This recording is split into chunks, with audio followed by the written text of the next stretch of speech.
BackTable, BackTable loyalists may remember a story that I thought you could share, but it's basically about a patient experience with a patient who was an interventional radiologist that you had to intervene on. I was curious if you give us a little color commentary as to like how that experience was, and like kind of share what the patient experience is like undergoing the procedure.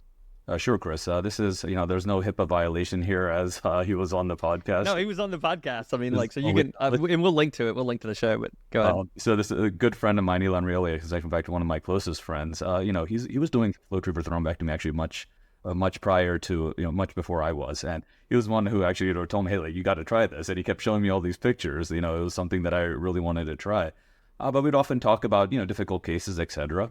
And he called me one afternoon. I remember very clearly. It was a Wednesday, probably early afternoon. And he's like, I have a PE. And I'm like, oh, tell me about the patient. And he goes, no, I have a PE. And I really thought he was joking around at the time.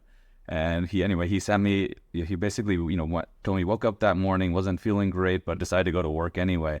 And actually his nurse, who actually was my nurse way back in the day, who I know very well, kind of forced him to go to the ER.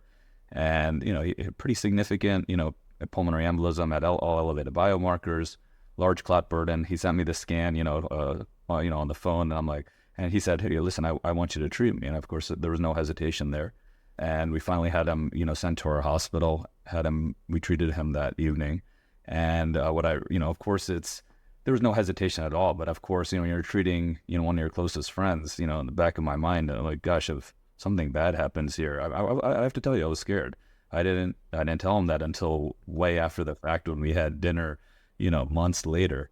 But we went in there. Of course, when you're trying to treat your friend, things don't go as smoothly as possible. The wire went somewhere where I wasn't sure where it was, and maybe it went through an ASD or PFO.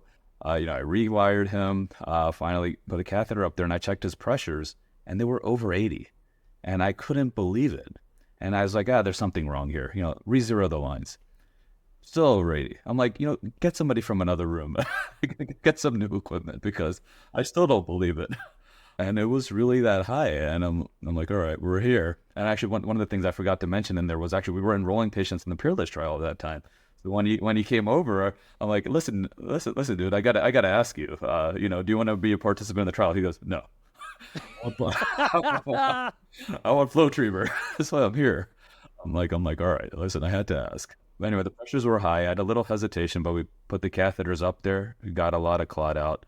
And that's at one point in the procedure, we had these like slave monitors that, I wasn't really paying attention, but the nurse had put one of the slave monitors right in front of him because he wanted, we do these procedures with the patient awake. We use a lot of local. Maybe I'll use a touch of anxiolysis if the patient is really not feeling well. But he's watching this whole thing, and at one point he goes, that was great.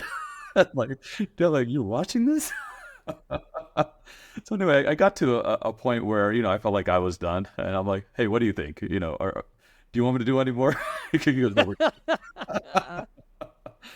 and we're done. Everything went great. And I hooked him up with our co-director of our PERT team, who's an amazing cardiologist who, followed him up, and his pressure is completely normalized. So yes, we have this, I think it's generally true that patients with severe pulmonary hypertension have element of chronic pulmonary hypertension, but I can't really describe it in him. But he completely normalized, is doing great.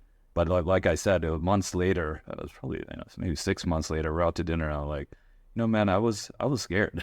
I was like, look, I do this every day, but treating you is a completely different thing. But I'm glad it went well.